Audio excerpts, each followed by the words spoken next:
Okay, നമുക്കറിയാം നമ്മളുടെ orientation programme OP 9.0യുടെ third സെഷനിലാണ് ഇപ്പൊ നമ്മൾ എത്തി നിൽക്കുന്നത്. ഇതിന് മുന്നേ ഉള്ള 2 സെഷൻസ് നമ്മളുടെ കംപ്ലീറ്റഡ് ആണ്.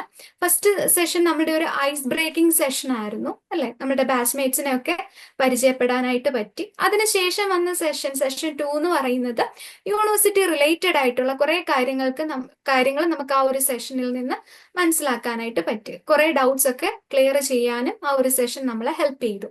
ഇന്നത്തെ ഈ ഒരു സെഷൻ നമ്മളുടെ ഒരു സിലബസ് ഡീകോഡിംഗ് ആണ്. ഓക്കെ, നമുക്ക് ഫസ്റ്റ് ഇയറിൽ പഠിക്കാനുള്ള ഓരോ സബ്ജക്റ്റിനെ പറ്റിയിട്ട് ഡീറ്റെയിൽ ആയിട്ട് ബ്ലോക്ക് വൈസ് നമ്മൾ എന്തൊക്കെ ടോപ്പിക്സ് ആണ് കവർ ചെയ്യുക എന്നുള്ള കാര്യങ്ങളായിരിക്കും ഡിസ്കസ് ചെയ്യുക.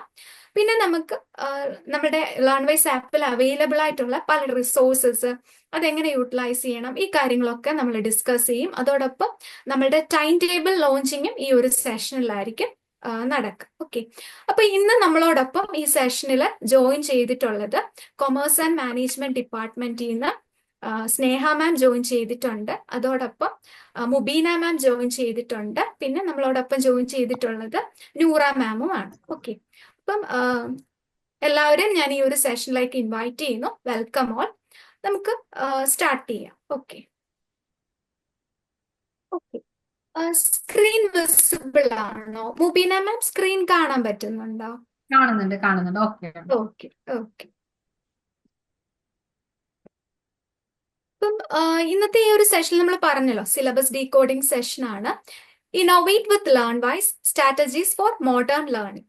അപ്പൊ നമുക്കറിയാം നമ്മളുടെ ഈ ഒരു നമ്മുടെ OP 9.0യുടെ ഒരു തീം തന്നെ ഇഗ്നൈറ്റ്, ഇന്നോവേറ്റ് ആൻഡ് ഇന്റഗ്രേറ്റ് എന്നുള്ളതായിരുന്നു. അപ്പം അതുപോലെ തന്നെ നമ്മളുടെ ആ ഒരു ലേണിംഗ് പ്രോസസ്സ്, എൻറ്റയർ ലേണിംഗ് പ്രോസസ്സിൽ ആ ഒരു തീം തന്നെ ഉൾക്കൊണ്ടുകൊണ്ട് തന്നെ നിങ്ങൾക്ക് ഓരോരുത്തർക്കും ഈ സെഷൻസ് ഒക്കെ എഫക്റ്റീവ് ആയിട്ട് യൂട്ടിലൈസ് ചെയ്യാൻ പറ്റട്ടെ എന്ന് ആശംസിക്കുന്നു. നമുക്ക് സെഷനിലേക്ക് പോകാം. ഓക്കെ, ഫസ്റ്റ് ഇന്നത്തെ ഒരു സെഷനിൽ നമ്മൾ കവർ ചെയ്യുക ഫസ്റ്റ് സിലബസ് ഡീകോഡിംഗ് ആണ്. നമ്മളുടെ ഫസ്റ്റ് ഇയറിൽ പഠിക്കാനുള്ള ഓരോ സബ്ജക്റ്റിനെ പറ്റിയിട്ട് നമ്മൾ ഡീറ്റെയിൽ ആയിട്ട് നോക്കും. പിന്നെ നമുക്ക് വരിക academic time table role out ആണ്. ദെൻ നമുക്ക് ആപ്പിൽ അവൈലബിൾ ആയിട്ടുള്ള കണ്ടന്റ്സ്, അതിന്റെ ഫീച്ചേഴ്സ്, ഇതിന്റെ ഡിസ്കഷൻ ആയിരിക്കും നെക്സ്റ്റ് വരിക. ഓക്കെ, ഇപ്പൊ സിലബസ് ഡീകോഡിങ്ങിലേക്ക് തന്നെ നമുക്ക് ഫസ്റ്റ് പോകാം. അപ്പം നമുക്ക് BCA കോഴ്സിൽ ഫസ്റ്റ് ഇയറിൽ പഠിക്കാനുള്ള സിലബസ് നിങ്ങൾക്ക് ഈ സ്ക്രീനിൽ കാണാൻ പറ്റും. ഇപ്പൊ ഫസ്റ്റ് നമുക്ക് 1 by 1 ആയിട്ട് ഓരോ കോഴ്സസും നോക്കാം. First one BCS 011 computer basics and PC software. Okay, അപ്പം നമ്മൾക്ക് first subject computer basics and PC software ആണ് വരുന്നത്. അതിന് 4 ക്രെഡിറ്റ്സ് ആണ് അലോട്ട് ചെയ്തിട്ടുള്ളത്. ഇപ്പൊ ക്രെഡിറ്റ് എന്താണെന്ന് നിങ്ങൾക്ക് ഓൾറെഡി അറിയാം. ഒരു ക്രെഡിറ്റ് എന്ന് പറയുന്നത് 30 hours ഓഫ് സ്റ്റഡി ആണ്. ഇപ്പൊ 4 ക്രെഡിറ്റ് വരുന്ന ഒരു സബ്ജക്റ്റിന് ഓൾമോസ്റ്റ് ഒരു 120 hours ആണ് എൻറ്റയർ സെമസ്റ്ററിൽ നമ്മൾ സ്പെൻഡ് ചെയ്യേണ്ടത്. ഓക്കെ, അപ്പം computer basics and PC സോഫ്റ്റ്വെയറിന് 4 credits ആണ്. പിന്നെ നമുക്ക് വരിക BCS 012 മാത്തമാറ്റിക്സ് ആണ്, അതും 4 ക്രെഡിറ്റ് ആണ് വരിക. Then BCSL 013 computer basics and PC സോഫ്റ്റ്വെയറിന്റെ ലാബാണ്, അതിന് 2 ക്രെഡിറ്റ്സ് ആയിരിക്കും. ദെൻ BE 181 എൻവയോൺമെന്റൽ സ്റ്റഡീസ് ആണ്, അതിന് 4 ക്രെഡിറ്റ്സ് ആണ് വരുന്നത്. Okay, then BEGLA 136 English at work place ആണ്, അതിന് 6 ക്രെഡിറ്റ്സ് ആണ് വരുന്നത്. ഓക്കെ, അപ്പം ഫസ്റ്റ് സെമ്മിൽ നമ്മൾ ഇത്രയും സബ്ജക്ട്സ് ആയിരിക്കും കവർ ചെയ്യുക, 4 തിയറി പേപ്പേഴ്സും ഒരു ലാബും. ഇനി സെക്കൻഡ് സെമ്മിലേക്ക് വരുമ്പോൾ first one FEG 02 foundation course in English 2 ആണ്. Then MCS 202 computer organisation. Then MCS 203 operating system ആണ്. Then MCS 201 programming in C and Python. ഇത്രയും സബ്ജക്ട്സിന് നമുക്ക് ഓരോന്നിനും 4 ക്രെഡിറ്റ്സ് ആണ് വരിക. ദെൻ സെക്കൻഡ് സെമ്മിൽ നമുക്ക് 2 ലാബ് ഉണ്ട്. MCSL 204 Windows and Linux lab 2 credit ആ വരിക.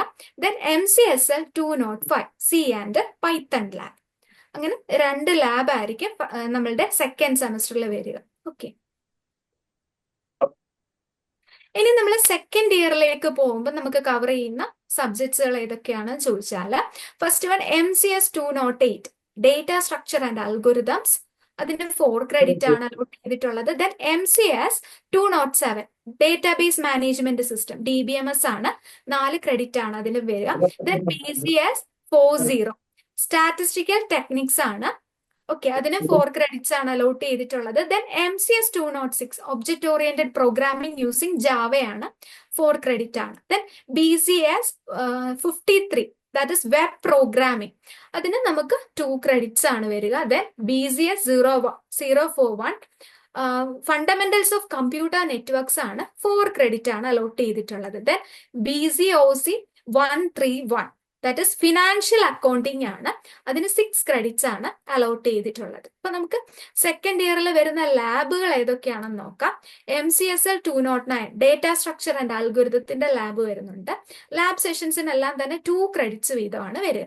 ദെൻ BCSL 135 DBMS അതുപോലെ C++ ലാബാണ്, 2 ക്രെഡിറ്റ് ആണ്. Then BCL 146 that is object oriented programming using Java lab ആണ്. Then BCSL 147 that is web programming lab, അതിനും 2 credits ആണ്. ലാബ് സെഷൻസിനെല്ലാം 2 ക്രെഡിറ്റ്സ് ആണ് വരിക. തേർഡ് ഇയറിലേക്ക് പോകുമ്പോൾ നമുക്ക് വരുന്ന സബ്ജക്ട്സുകൾ നോക്കാം. BCS 151 that is introduction to software engineering ആണ്, 4 ക്രെഡിറ്റ് ആണ് അലോട്ട് ചെയ്തിട്ടുള്ളത്. Then BCS 042 introduction to algorithm designing ആണ്, അതിന് 2 ക്രെഡിറ്റ് ആണ്. Then BCOS 184 e commerce, 4 credit ആണ് അലോട്ട് ചെയ്തിട്ടുള്ളത്. Then MSc I023 that is cyber security ആണ്, അതിന് 4 ക്രെഡിറ്റ്സ് ആണ് വരിക. ദെൻ BCS 184 ഡേറ്റ അനാലിസിസ് ആണ്, 4 ക്രെഡിറ്റ് ആണ് അലോട്ട് ചെയ്തിട്ടുള്ളത്. ദെൻ BCOS 185 എന്റർപ്രണർഷിപ്പ് ആണ് വരുന്നത്, അതിന് 4 ക്രെഡിറ്റ് ആണ്. Then MSc IO27 digital forensics ആണ് അതിൽ വരിക, അത് 4 ക്രെഡിറ്റ് ആണ്. പിന്നെ നമുക്ക് വരുന്നത് BCSL 159 that is introduction to algorithm design lab, ഒരു ലാബ് വരുന്നുണ്ട്. പിന്നെ നമുക്ക് പ്രോജക്റ്റ് ആണ് വരുന്നത്, BCSP 165 പ്രോജക്റ്റ്. ഓക്കെ, അതിന് 12 ക്രെഡിറ്റ് ആണ്. ലാബിന് 2 ക്രെഡിറ്റ്, പ്രോജക്റ്റിന് 12 ക്രെഡിറ്റ്. ഓക്കെ, അപ്പം ഇത്രയാണ് ഈ 3 ഇയർ കൊണ്ട് നമ്മൾ കവർ ചെയ്യുന്ന സിലബസ് ആണ് നമ്മളിപ്പോ ഡിസ്കസ് ചെയ്തത്. അപ്പൊ ഇനി നമ്മൾ ഡിസ്കസ് ചെയ്യാൻ പോകുന്നത് ഫസ്റ്റ് ഇയറിൽ നമ്മൾ പഠിക്കുന്ന സബ്ജക്ട്സുകൾ ഏതൊക്കെയാണ്, ബ്ലോക്ക് വൈസ് തന്നെ നമുക്കത് നോക്കാം. ഫസ്റ്റ് സെമ്മിൽ നമുക്ക് വരുന്ന കോർ പേപ്പർ ആയിട്ടുള്ള computer basics and PC software initially നോക്കാം. Block 1 basics of computer hardware ആയിരിക്കും കവർ ചെയ്യുക. അതിൽ യൂണിറ്റ് 1 നമ്മൾ പഠിക്കുന്നത് കമ്പ്യൂട്ടർ, ദർ ഓറിജിൻ, ആപ്ലിക്കേഷൻസ് ആയിരിക്കും. യൂണിറ്റ് 2 വരുമ്പോൾ കമ്പ്യൂട്ടറിന്റെ ഫംഗ്ഷനിങ് ആണ്, functioning of a computer. Unit 3 നമ്മൾ മെമ്മറി സിസ്റ്റത്തെ പറ്റി പഠിക്കും. യൂണിറ്റ് 4 വരുമ്പോൾ ഇൻപുട്ട് ഔട്ട്പുട്ട് ഡിവൈസസിനെ പറ്റി കവർ ചെയ്യും. Unit 5 my personal computers. അങ്ങനെ 5 യൂണിറ്റ്സ് ആണ് ബ്ലോക്ക് 1 കവർ ചെയ്യുക. ബ്ലോക്ക് 2 വരുമ്പോൾ ബേസിക്സ് ഓഫ് കമ്പ്യൂട്ടർ സോഫ്റ്റ്വെയർ ആണ്. ഫസ്റ്റ് ബ്ലോക്കിൽ നമ്മൾ ഹാർഡ്വെയറിനെ പറ്റി പഠിച്ചെങ്കിൽ സെക്കൻഡ് ബ്ലോക്കിൽ സോഫ്റ്റ്വെയർ ആയിരിക്കും കവർ ചെയ്യുക. ഫസ്റ്റ് യൂണിറ്റില് സോഫ്റ്റ്വെയറിന്റെ എവല്യൂഷൻ പഠിക്കും. യൂണിറ്റ് 2 ഓപ്പറേറ്റിംഗ് സിസ്റ്റംസ് ആയിരിക്കും കവർ ചെയ്യുക. Unit 3 concepts in programming language. Unit 4 computer applications. ഇത്രയും കാര്യങ്ങളായിരിക്കും ബ്ലോക്ക് 2 കവർ ചെയ്യുക. 4 യൂണിറ്റ്സ് ആണ് ഉള്ളത്. ഇനി ബ്ലോക്ക് 3 വരുമ്പോൾ ഇന്റർനെറ്റ് ടെക്നോളജീസ് ആണ്. അതിൽ unit 1 networking and internet. Unit 2 3 ആയിട്ട് നമ്മൾ വെബ് ആപ്ലിക്കേഷൻസ് ആയിരിക്കും കവർ ചെയ്യുക. അങ്ങനെ computer basics and PC സോഫ്റ്റ്വെയറിന് 3 blocks ആണ് പഠിക്കാനുള്ളത്. ഓക്കെ, ഇനി നമ്മൾ മാത്തമാറ്റിക്സ്, ബേസിക് മാത്തമാറ്റിക്സ് ഉണ്ട്, BCS 012. അതിൽ നമുക്ക് ബ്ലോക്ക് 1 ഓൾജിബ്രയാണ് കവർ ചെയ്യുക. അതിൽ യൂണിറ്റ് 1 ഡിറ്റർമിനൻസ്, യൂണിറ്റ് 2 3 മാട്രിക്സ് ആണ്. ദെൻ യൂണിറ്റ് 4 വരുമ്പോൾ മാത്തമാറ്റിക്കൽ ഇൻഡക്ഷൻസ് ആയിരിക്കും കവർ ചെയ്യുക. ഇനി ബ്ലോക്ക് 2 ഓൾജിബ്രയുടെ സെക്കൻഡ് പാർട്ടാണ്. ഇതിൽ യൂണിറ്റ് 1 സീക്വൻസ് ആൻഡ് സീരീസും, യൂണിറ്റ് 2 കോംപ്ലക്സ് നമ്പേഴ്സിനെ പറ്റിയിട്ട് പഠിക്കാനുണ്ട്. യൂണിറ്റ് 3 വരുമ്പോൾ ഇക്വേഷൻസും, യൂണിറ്റ് 4 ഇൻഇക്വാളിറ്റീസും ആയിരിക്കും കവർ ചെയ്യുക. ഓക്കെ, ഇനി നമ്മൾ കാൽക്കുലസ് ആണ് ബ്ലോക്ക് 3 കവർ ചെയ്യുക. കാൽക്കുലസില് യൂണിറ്റ് 1 ഡിഫറൻഷ്യൽ കാൽക്കുലസ് നമ്മൾ പഠിക്കും.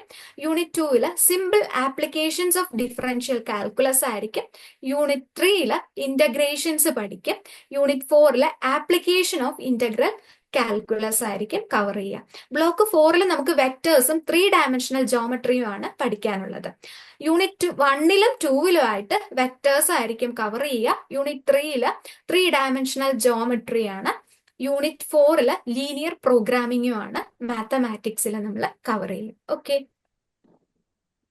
ഇനി നമുക്ക് നെക്സ്റ്റ് സബ്ജക്ട് വരുന്നത് BEGLA 136 English at work place ആണ്. അവിടെ നമുക്ക് 4 ബ്ലോക്സ് ആണ് കവർ ചെയ്യുന്നത്. ബ്ലോക്ക് 1 നമ്മൾ എക്സ്പ്ലോറിംഗ് ദ ജോബ് മാർക്കറ്റ് എന്നുള്ളതാണ്.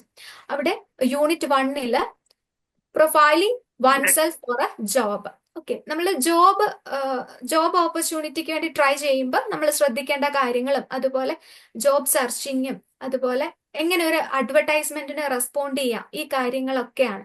ജോബിന് വേണ്ടി എങ്ങനെ പ്രിപ്പയർ ചെയ്യാം എന്നുള്ള കാര്യങ്ങളൊക്കെ ആയിരിക്കും ഈ 4 ബ്ലോക്കുകളിലായിട്ട് നമ്മൾ കവർ ചെയ്യാം. ഓക്കെ, ബ്ലോക്ക് 2 വരുമ്പോ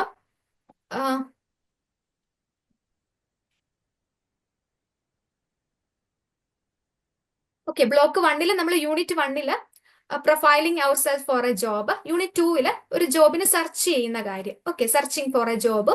unit 3 responding to a job advertisement. Unit 4 preparing for a job. ഇത്രയാണ് ബ്ലോക്ക് 1 കവർ ചെയ്യാം.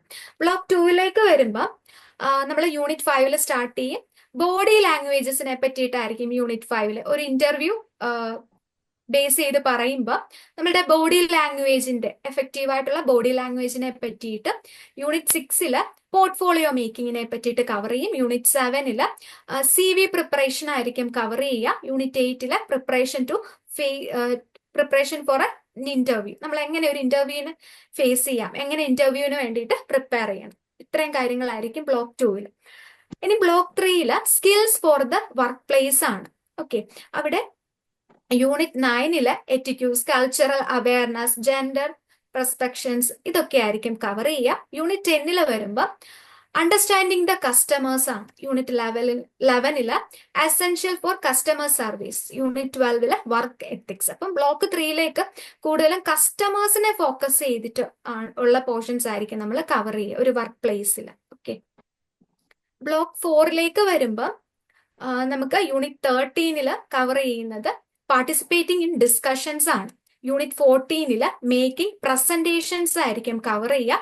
യൂണിറ്റ് 15 റൈറ്റിംഗ് ബിസിനസ് ലെറ്റേഴ്സ്, എങ്ങനെ ബിസിനസ് ലെറ്റേഴ്സ് പ്രിപ്പയർ ചെയ്യും, ആ കാര്യങ്ങളൊക്കെ കവർ ചെയ്യും. Unit 16 writing business emails. Okay, അപ്പം ഈ സബ്ജക്ട്സ് പഠിക്കുന്നതോടൊപ്പം നമുക്ക് ഏകദേശം ഒരു വർക്ക് എൻവയോൺമെന്റിൽ എന്തൊക്കെ കാര്യങ്ങൾ ശ്രദ്ധിക്കണം അതിനെ പറ്റിയിട്ടൊക്കെ ഉള്ള ഇപ്പം നമുക്കൊരു ലെറ്റർ എഴുതാനാണെങ്കിലും ഇപ്പം നമുക്ക് ജോബിന് വേണ്ടിയിട്ട് ഒരു CV പ്രിപ്പയർ ചെയ്യണം, ഇതിനൊക്കെ നമുക്ക് ബേസ് ആയിട്ടുള്ള കുറെ കാര്യങ്ങൾ ഈ ഒരു സബ്ജക്റ്റിൽ നിന്ന് നമുക്ക് കിട്ടും. ഓക്കെ, ഇനി നമുക്ക് എൻവയോൺമെന്റൽ സ്റ്റഡീസിനെ പറ്റി നോക്കാം. BVAE 181 എൻവയോൺമെന്റൽ studies.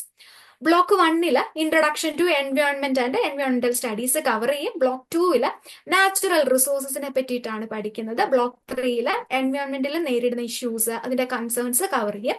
Block 4 protecting our environment, policies and practices ആയിരിക്കും കവർ ചെയ്യുക. ഓക്കെ, ബ്ലോക്ക് 1 ഇൻട്രൊഡക്ഷൻ ആണെന്ന് നമ്മൾ പറഞ്ഞു. യൂണിറ്റ് 1 അവിടെ കവർ ചെയ്യുന്നത് അവർ എൻവയോൺമെന്റിനെ പറ്റിയിട്ടാണ്. യൂണിറ്റ് 2 വരുമ്പോൾ നമ്മൾ എക്കോസിസ്റ്റത്തെ പറ്റി പഠിക്കും. എക്കോസിസ്റ്റം. യൂണിറ്റ് 3 മേജർ എക്കോസിസ്റ്റംസിനെ പറ്റിയിട്ടുമായിരിക്കും കവർ ചെയ്യുക.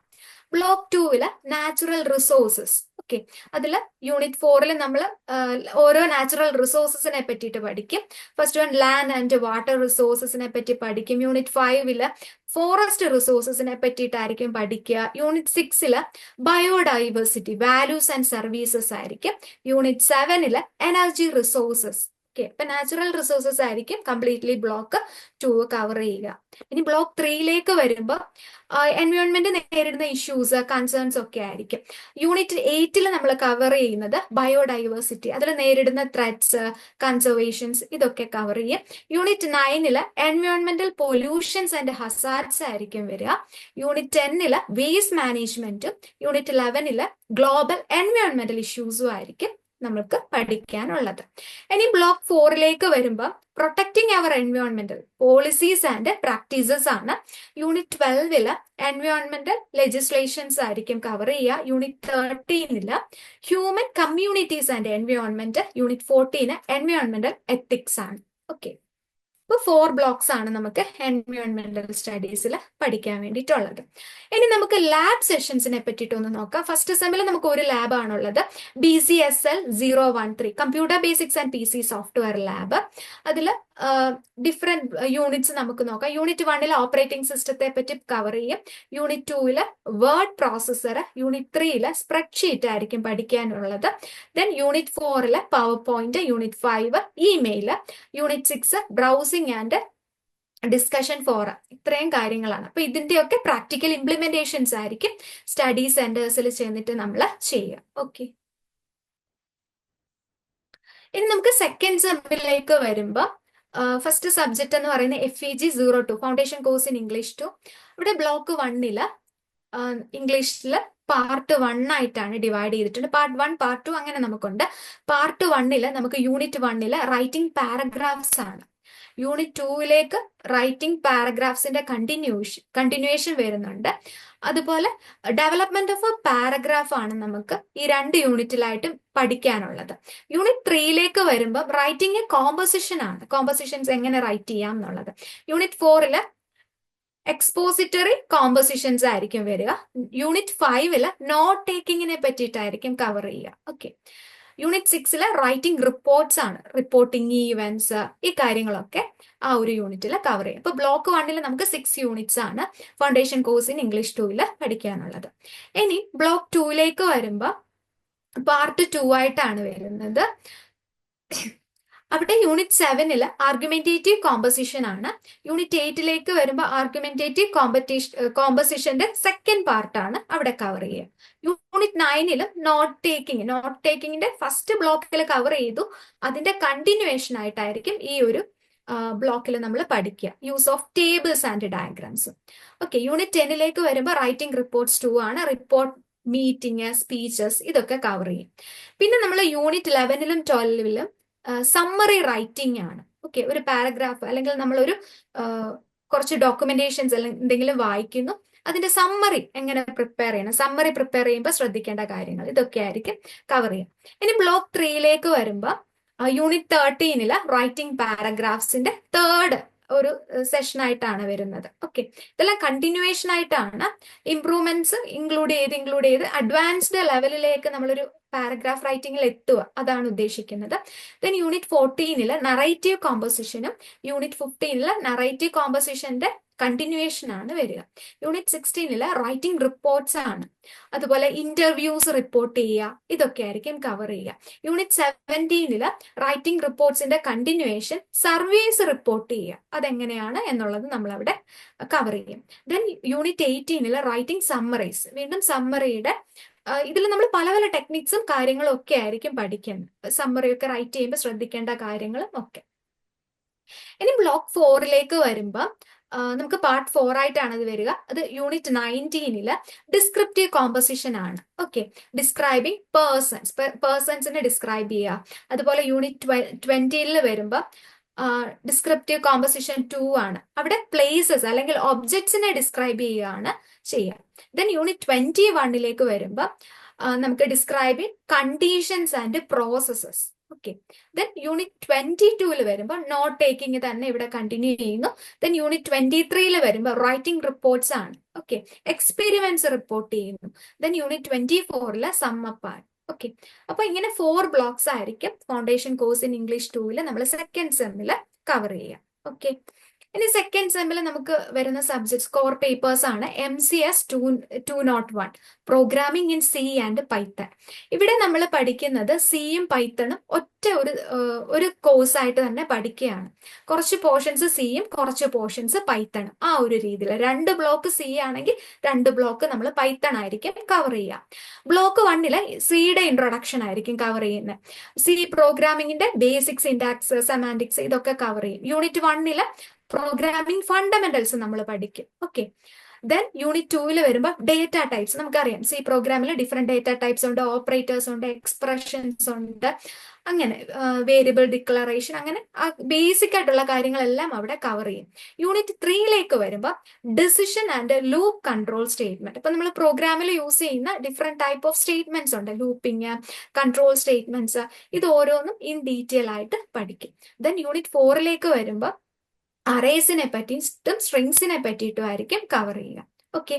ബ്ലോക്ക് 2 നമുക്ക് പഠിക്കാനുള്ളത് നമ്മുടെ സി പ്രോഗ്രാമിൽ യൂസ് ചെയ്യുന്ന ഫങ്ഷൻസ്, സ്ട്രക്ചേഴ്സ്, പോയിന്റേഴ്സ്, ഈ കോൺസെപ്റ്റ്സുകളെല്ലാം, അതുപോലെ ഫയൽ ഹാൻഡിലിങ്ങും പഠിക്കും. സിയിലെ ഒരു ഇമ്പോർട്ടൻറ്റ് ടോപ്പിക്കാണ് ഫയൽ ഹാൻഡിലിംഗ് എന്നുള്ളത്. ആ ഏരിയാസും നമ്മൾ കവർ ചെയ്യും. അതിൽ യൂണിറ്റ് 5 ഫങ്ഷൻസ് ആണ് പഠിക്കുക. യൂണിറ്റ് 6 സ്ട്രക്ചറും യൂണിയനുമാണ്. ഓക്കെ, എക്സാം പോയിന്റ് ഓഫ് വ്യൂവിലൊക്കെ വളരെ ഇമ്പോർട്ടന്റ് ആയിട്ടുള്ള ഏരിയാസ് ആണ് ഇതൊക്കെ. ദെൻ യൂണിറ്റ് 7 വരുമ്പോൾ പോയിന്റേഴ്സും, യൂണിറ്റ് 8 ഫയൽ ഹാൻഡിലിംഗും ആണ് നമ്മൾ പഠിക്കുക. ഓക്കെ, നമ്മൾ ഓൾറെഡി പറഞ്ഞ പോലെ 2 ബ്ലോക്കിൽ സി ആണ്, 2 ബ്ലോക്കിൽ പൈത്തൺ ആണ്. ബ്ലോക്ക് 3യും 4ഉം പൈത്തൺ ആയിരിക്കും പഠിക്കാനുള്ളത്. Block 3 introduction to python programming, unit 9 introduction to python, unit 10 data structures and control statements in Python, unit 11 functions and file handling in Python, unit 12 modules and packages. അപ്പൊ പൈത്തന്റെ basic ആയിട്ടുള്ള കാര്യങ്ങൾ, സിൻടാക്സും സെമാൻറ്റിക്സും data ടൈപ്സും എല്ലാം തന്നെ, അതുപോലെ അതിൽ യൂസ് ചെയ്യുന്ന different data structures ആണെങ്കിലും കൺട്രോൾ സ്റ്റേറ്റ്മെന്റ്സും ഫങ്ഷൻസും ഫയൽ ഹാൻഡിലിങ്ങും എല്ലാം നമ്മൾ ഈ ഒരു ബ്ലോക്ക് 3 കവർ ചെയ്യും. ബ്ലോക്ക് 4 വരുമ്പോൾ അഡ്വാൻസ്ഡ് ഫീച്ചേഴ്സ് ആണ്, പൈത്തന്റെ അഡ്വാൻസ്ഡ് ഫീച്ചേഴ്സ് ആയിരിക്കും പഠിക്കുക. യൂണിറ്റ് 13 പൈത്തണിൽ യൂസ് ചെയ്യുന്ന ക്ലാസസ് എന്നുള്ള കോൺസെപ്റ്റ് ആയിരിക്കും, classes in Python. Unit 14 error handling ആണ്, exception handling in Python programming. Unit 15 Python advanced കോൺസെപ്റ്റ്സും, unit 16 data access using Python. Okay, അങ്ങനെ ഈ 4 ബ്ലോക്സിലായിട്ട് നമ്മൾ സിയും പൈത്തണും കംപ്ലീറ്റ് ചെയ്യും. ഓക്കെ, ദെൻ നമുക്ക് നെക്സ്റ്റ് സബ്ജക്ട് കോർ പേപ്പർ തന്നെയാണ്, MCS 202 കമ്പ്യൂട്ടർ ഓർഗനൈസേഷൻ. അതിൽ ബ്ലോക്ക് 1 നമ്മൾ കവർ ചെയ്യുക data representation and logic circuits ആണ്. ഓക്കെ, യൂണിറ്റ് 1 കമ്പ്യൂട്ടർ സിസ്റ്റത്തെ പറ്റിയിട്ട് ബേസിക് ആയിട്ടുള്ള കാര്യങ്ങൾ. യൂണിറ്റ് 2 വരുമ്പോൾ ഡേറ്റ റെപ്രസെന്റേഷൻ ആയിരിക്കും നമ്മൾ കവർ ചെയ്യുക. Unit 3 logic circuits. Then unit 4 logic സർക്യൂട്ടിൽ സീക്വൻഷ്യൽ സർക്യൂട്ട്സിനെ പറ്റിയിട്ട് ഇൻ ഡെപ്ത് കവർ ചെയ്യും. ഓക്കെ, ദെൻ ബ്ലോക്ക് 2 വരുമ്പോൾ memory and input output organisation ആണ് കവർ ചെയ്യുക. കമ്പ്യൂട്ടർ ഓർഗനൈസേഷനിൽ ഡിഫറെന്റ് പാർട്സ്, ഫോർ എക്സാമ്പിൾ നമ്മുടെ മെമ്മറി, ഔട്ട്പുട്ട്, ഇൻപുട്ട്, ഔട്ട്പുട്ട്, ഈ ഓരോ പോർഷൻസ്, അതുപോലെ പ്രോസസർ, അങ്ങനെ ഓരോരോ പ്രോസസ്സിങ്ങിനെ പറ്റിയിട്ട് നമ്മൾ ഇൻ ഡെപ്തിൽ പഠിക്കും. അപ്പം ബ്ലോക്ക് 2 മെമ്മറി, അതുപോലെ ഇൻപുട്ട് ഔട്ട്പുട്ട് ഓർഗനൈസേഷനെ പറ്റിയിട്ടാണ് കവർ ചെയ്യുക. യൂണിറ്റ് 5 മെമ്മറി സിസ്റ്റം, അതിന്റെ ഡിഫറെന്റ് ക്ലാസിഫിക്കേഷൻസ് ഒക്കെ നമ്മൾ അതിൽ പഠിക്കും. യൂണിറ്റ് 6 വരുമ്പോൾ മെമ്മറി, അഡ്വാൻസ്ഡ് മെമ്മറി ഓർഗനൈസേഷൻ ആയിരിക്കും കവർ ചെയ്യുക. Then unit 7 input output organisation. Then unit 8 device technologies ആയിരിക്കും കവർ ചെയ്യുക. ഓക്കെ, അപ്പൊ നമ്മൾ പറഞ്ഞല്ലോ കമ്പ്യൂട്ടറിന്റെ എൻറ്റയർ ഓർഗനൈസേഷൻ എന്ന് പറയുമ്പോൾ തന്നെ അതിൽ ഇൻപുട്ട് വരും, ഔട്ട്പുട്ട് വരും, പ്രോസസ്സർ വരും, ഇതെല്ലാം കൂടെ കമ്പൈൻ ചെയ്താണ്. അപ്പൊ ബ്ലോക്ക് 3 നമുക്ക് പ്രോസസ്സിംഗ്, CPU പറ്റി തന്നെയാണ് പഠിക്കാനുള്ളത്. അതിൽ unit 9 instruction set architecture cover ചെയ്യും. യൂണിറ്റ് 10 രജിസ്റ്റേഴ്സ്, ഓക്കെ, മെമ്മറിയിൽ യൂസ് ചെയ്യുന്ന രജിസ്റ്റേഴ്സിനെ പറ്റിയിട്ടും അതിൽ വരുന്ന മൈക്രോ ഓപ്പറേഷൻസ്, ഇൻസ്ട്രക്ഷൻ എക്സിക്യൂഷൻസ് ആയിരിക്കും കവർ ചെയ്യുക. ദെൻ CPU തന്നെ വരുന്ന ഒരു പോർഷൻ ആണ് കൺട്രോൾ യൂണിറ്റ്, അല്ലെ? അപ്പൊ യൂണിറ്റ് 11 നമ്മൾ കൺട്രോൾ യൂണിറ്റിനെ പറ്റിയിട്ടായിരിക്കും പഠിക്കുക. Unit 12 reduced instruction set architecture ആയിരിക്കും പഠിക്കുക. ഓക്കെ, ഇനി ബ്ലോക്ക് 4 വരുമ്പോൾ മൈക്രോ പ്രോസസ്, അഡ്വാൻസ്ഡ് ആർക്കിടെക്ചറും ആയിരിക്കും പഠിക്കുക. യൂണിറ്റ് 13 മൈക്രോ പ്രോസസർ, നമ്മുടെ കമ്പ്യൂട്ടർ സിസ്റ്റത്തിൽ യൂസ് ചെയ്യുന്ന മൈക്രോ പ്രോസസറിന്റെ ബേസിക് ആർക്കിടെക്ചർ നമ്മൾ കവർ ചെയ്യും.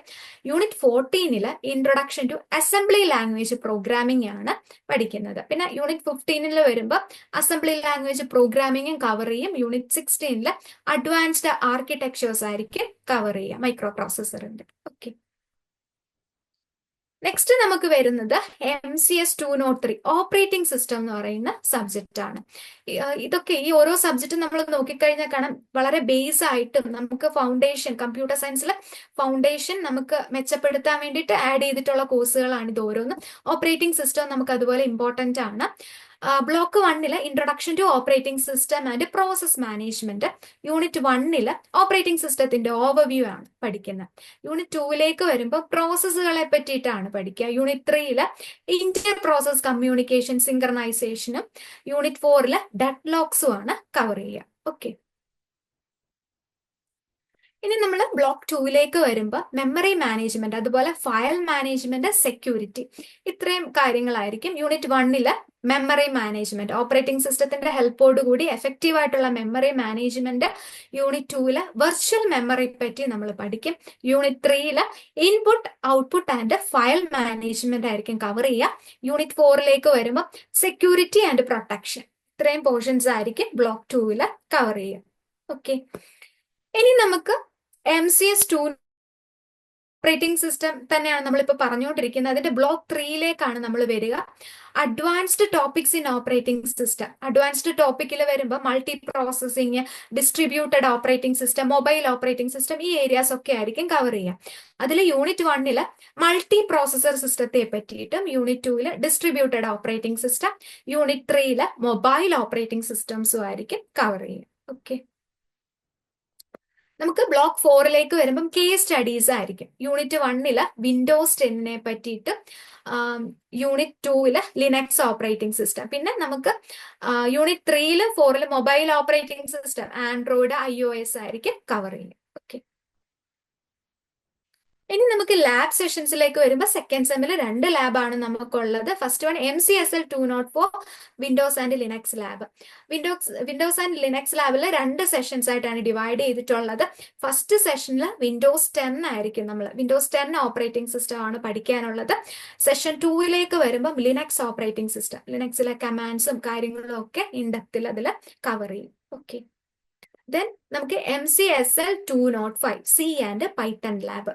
അവിടെ നമുക്ക് 2 സെഷനായിട്ട്, ഇവിടെ 2 സെഷൻസ് ആണ് വരുന്നത്. സിയുടെ ഒരു സെഷനും വരുന്നുണ്ട്, അതുപോലെ തന്നെ പൈത്തന്റെ ഒരു സെഷൻ. ഓക്കെ, അപ്പം സെഷൻ 1 സി പ്രോഗ്രാമിംഗ് ലാബാണ്, സെഷൻ 2 പൈത്തൺ പ്രോഗ്രാമിംഗ് ലാബുമാണ് നമ്മൾ കവർ ചെയ്യുക. ഓക്കെ, ഇത്രയും കാര്യങ്ങളായിരിക്കും നമുക്ക് ഫസ്റ്റ് ഇയറിൽ നമ്മൾ പഠിച്ചു തീർക്കുന്നത്. ഇത്രയും സബ്ജക്റ്റുകൾ ആയിരിക്കും. ഓക്കെ, ഇനി നമുക്ക് ഡിസ്കസ് ചെയ്യാനുള്ളത് നമ്മുടെ പ്രോഗ്രാം കംപ്ലീഷനെ പറ്റിയിട്ടാണ്. അത് ഡിസ്കസ് ചെയ്യാൻ വേണ്ടിയിട്ട് ഞാൻ മുബൈന മാമിനെ ഇൻവൈറ്റ് ചെയ്യുന്നു. Over to you ma'am. Thank you. അതെ, കാണാം. Okay okay. അപ്പൊ നമുക്ക് ഇനി പ്രോഗ്രാം കംപ്ലീറ്റ് കുറച്ച് കാര്യങ്ങളാണ് നമുക്ക് ഡിസ്കസ് ചെയ്യാനായിട്ടുള്ളത്. അപ്പൊ അതിൽ മെയിൻ ആയിട്ട് വരുന്ന ഒരു കാര്യമാണ് അസൈൻമെന്റ്. അപ്പൊ നിങ്ങൾ ഓൺബോർഡിങ്ങിന്റെ സമയത്തും നിങ്ങൾ കയറി കഴിഞ്ഞിട്ടൊക്കെ അസൈൻമെന്റിനെ കുറിച്ചിട്ട് കേട്ടിട്ടുണ്ടാവും. അപ്പൊ നമുക്ക് എങ്ങനെയാണ് അസൈൻമെന്റ്, എന്താണ് ചെയ്യേണ്ടത്, എന്തൊക്കെയാണ് അതിനകത്ത് വരുന്നത്, നമുക്ക് ഡീറ്റെയിൽ ആയിട്ടൊന്ന് നോക്കാം. അപ്പൊ അസൈൻമെന്റ് വരുന്ന സമയത്ത് നമുക്കറിയാം, നിങ്ങളിപ്പോ ജനുവരി ബാച്ച് ആയതുകൊണ്ട് തന്നെ നിങ്ങളുടെ അസൈൻമെന്റ് സമയം വരുന്നുണ്ടാവുക സെപ്റ്റംബർ ഒക്ടോബർ സമയത്തായിരിക്കും വരുന്നുണ്ടാവുക ഈ ഒരു ബാച്ചിന്. അപ്പോൾ അസൈൻമെന്റ് നിങ്ങൾ എഴുതുന്ന സമയത്ത് ശ്രദ്ധിക്കേണ്ടത് 2 ടൈപ്പ് ക്വസ്റ്റ്യൻസ് നമുക്ക് അതിനകത്ത് വരുന്നുണ്ടാവും. ഷോർട്ട് കാറ്റഗറി ക്വസ്റ്റ്യൻസ് ഉണ്ടാവും, അതുപോലെ തന്നെ ഡിസ്ക്രിപ്റ്റീവ് ആയിട്ട് നമുക്ക് എസ്സേ ടൈപ്പ് ക്വസ്റ്റ്യൻസും നമ്മൾ അസൈൻമെന്റ് ആയിട്ട് എഴുതാനായിട്ട് വരുന്നുണ്ടാവും. അപ്പൊ അസൈൻമെന്റ് നിങ്ങൾ എഴുതി സബ്മിറ്റ് ചെയ്യേണ്ടതായിട്ട് വരിക നിങ്ങളുടെ സ്റ്റഡി സെന്ററിലായിരിക്കും. നിങ്ങൾ അഡ്മിഷന്റെ സമയത്ത് ഒരു സെന്റർ ചൂസ് ചെയ്തിട്ടുണ്ടാവും. നിങ്ങൾക്ക് ഏറ്റവും നിയറസ്റ്റ് ആയിട്ടുള്ള ഒരു സെന്റർ ആയിരിക്കും നിങ്ങൾ ചൂസ് ചെയ്തിട്ടുണ്ടാവുക. അവിടെയാണ് നമ്മൾ എന്ത് ചെയ്യേണ്ടത്, നമ്മുടെ അസൈൻമെന്റ് കൊണ്ട് നമ്മൾ സബ്മിറ്റ് ചെയ്യേണ്ടത്. അപ്പൊ അസൈൻമെന്റ് നല്ല നീറ്റ് ആൻഡ് ക്ലീൻ ആയിട്ട് തന്നെ എഴുതാനായിട്ട് ശ്രദ്ധിക്കുക. പിന്നെ അതേപോലെ തന്നെ അസൈൻമെന്റ് എഴുതി നിങ്ങൾ സബ്മിറ്റ് ചെയ്യാൻ സ്റ്റഡി സെന്ററിലോട്ട് പോകുന്ന സമയത്ത് അവിടെ നിന്നും നിങ്ങൾക്ക് അസൈൻമെന്റ് സബ്മിറ്റ് ചെയ്യുമ്പോൾ അക്നോളജ്മെന്റ് സ്ലിപ്പ്, ഒരു റെസിപ്റ്റ് കിട്ടുന്നുണ്ട് എന്നുള്ള കാര്യം നിങ്ങൾ ഉറപ്പ് വരുത്തുക. അപ്പോൾ എങ്കിൽ മാത്രമേ നമ്മൾ അവിടെ അസൈൻമെന്റ് വെച്ചതായിട്ട് നമ്മുടെ കയ്യിൽ ഒരു തെളിവുണ്ടാവുള്ളൂ. ഇനി ഭാവിയിൽ ഫ്യൂച്ചറിൽ നമുക്ക് എന്തെങ്കിലും ഒരു ആവശ്യം വന്നു കഴിഞ്ഞാലും നമ്മൾ അസൈൻമെന്റ് സബ്മിറ്റ് ചെയ്തിട്ടുണ്ട് എന്നുള്ളതിന്റെ നമുക്ക് കിട്ടേണ്ട, അല്ലെങ്കിൽ നമുക്ക് നമ്മുടെ കയ്യിലുള്ള ഒരു രേഖയാണ്, നമുക്കുള്ള ഒരു പ്രൂഫാണ് എന്ന് പറയുന്നത് നമ്മുടെ അക്നോളജ്മെന്റ് റെസിപ്റ്റ് എന്ന് പറയുന്നത്. അപ്പൊ നിങ്ങൾ അസൈൻമെന്റ് സബ്മിറ്റ് ചെയ്യുന്ന സമയത്ത് സ്റ്റഡി സെന്ററിന്റെ കയ്യിൽ നിന്ന് അത് വാങ്ങിക്കുന്നുണ്ട് എന്നുള്ള കാര്യം ഉറപ്പ് വരുത്തുക. പിന്നെ ഇതിനകത്ത് നമ്മൾ പറയുന്നത് പോലെ TMA എന്ന് പറയുന്നത് ട്യൂട്ടർ മാർക്കഡ് അസൈൻമെന്റ് ആണ്. അസൈൻമെന്റ് നിങ്ങൾ അവിടെ സബ്മിറ്റ് ചെയ്തതിന് ശേഷം അവരത് മാർക്കിട്ട് വെക്കുന്ന ആ ഒരു അസൈൻമെന്റ് നമ്മൾ ട്യൂട്ടർ മാർക്കഡ് അസൈൻമെന്റ്സ് എന്ന് പറയുന്നത് അത് അവരുടെ റൂൾ പ്രകാരം ഇഗ്നോ പറയുന്നത് കുറച്ച് കഴിയുന്ന സമയത്ത് 1 month ഒക്കെ കഴിയുമ്പോൾ അവരത് നമുക്ക് തന്നെ നമ്മൾ ചെന്ന് കഴിഞ്ഞാൽ നമുക്ക് ട്യൂട്ടർ മാർക്കഡ് അസൈൻമെന്റ്സ് നമുക്ക് കളക്ട് ചെയ്യാം എന്നുള്ളതാണ് പറയുന്നത്. പക്ഷെ നോർമലി സ്റ്റഡി സെന്റേഴ്സ് അങ്ങനെ ഇപ്പോൾ പ്രൊവൈഡ് ചെയ്യാറില്ല. ഈ ട്യൂട്ടർ മാർക്കഡ് അസൈൻമെന്റ്സ് നമുക്കിപ്പോൾ തരാറില്ല കേട്ടോ. അപ്പൊ അതും കൂടെ ഒന്ന് ശ്രദ്ധിക്കുക. പിന്നെ അസൈൻമെന്റിന് വളരെ ഇമ്പോർട്ടന്റ് തന്നെയാണ് നമ്മുടെ ഒരു ഇഗ്നോയുടെ സിസ്റ്റത്തിൽ എന്ന് വെച്ച് കഴിഞ്ഞാൽ, കാരണം നമ്മുടെ ടോട്ടൽ മാർക്കിനോട് ആഡ് ചെയ്തിട്ടായിരിക്കും അസൈൻമെന്റ് മാർക്ക് വരുന്നുണ്ടാവുക. അസൈൻമെന്റിനും തന്നെ നമുക്ക് പാസ് മാർക്ക് ഉണ്ട്. അസൈൻമെന്റ് പാസ് ആവണമെങ്കിൽ 40% മാർക്സ് ഉണ്ടെങ്കിൽ മാത്രമേ നമുക്ക് അസൈൻമെന്റ് പാസ് ആവുന്നുള്ളൂ. അപ്പൊ അതിൻ്റെതായ ഒരു സീരിയസ്നെസ്സോട് കൂടി തന്നെ നിങ്ങൾ അസൈൻമെന്റിനെ കാണണം. അസൈൻമെന്റ് സമയമായി കഴിയുമ്പോൾ തന്നെ നിങ്ങൾ എന്ത് ചെയ്യുക, കറക്റ്റ് ആയിട്ട് അത് എഴുതുക. ഇഗ്നോ പറയുന്ന കുറെ ഫോർമാലിറ്റിയും കാര്യങ്ങളൊക്കെ ഉണ്ട് അസൈൻമെന്റിന്റെ. A4 ഷീറ്റിൽ എഴുതണം, അതുപോലെ തന്നെ ബോർഡർ വരയ്ക്കണം, അങ്ങനെ കുറച്ച് ക്രൈറ്റീരിയ കാര്യങ്ങളൊക്കെ ഗൈഡ് ലൈൻസ് ഒക്കെ പറയുന്നുണ്ട് അസൈൻമെന്റ് എഴുതാനായിട്ട്. അപ്പൊ ഇതെല്ലാം ഫോളോ ചെയ്തുകൊണ്ട് തന്നെ അസൈൻമെന്റ് എഴുതാനായിട്ട് പ്രത്യേകം ശ്രദ്ധിക്കുക. പിന്നെ ഈ പറഞ്ഞതുപോലെ നിങ്ങളുടെ പാസ് മാർക്ക് 40% ആണ്.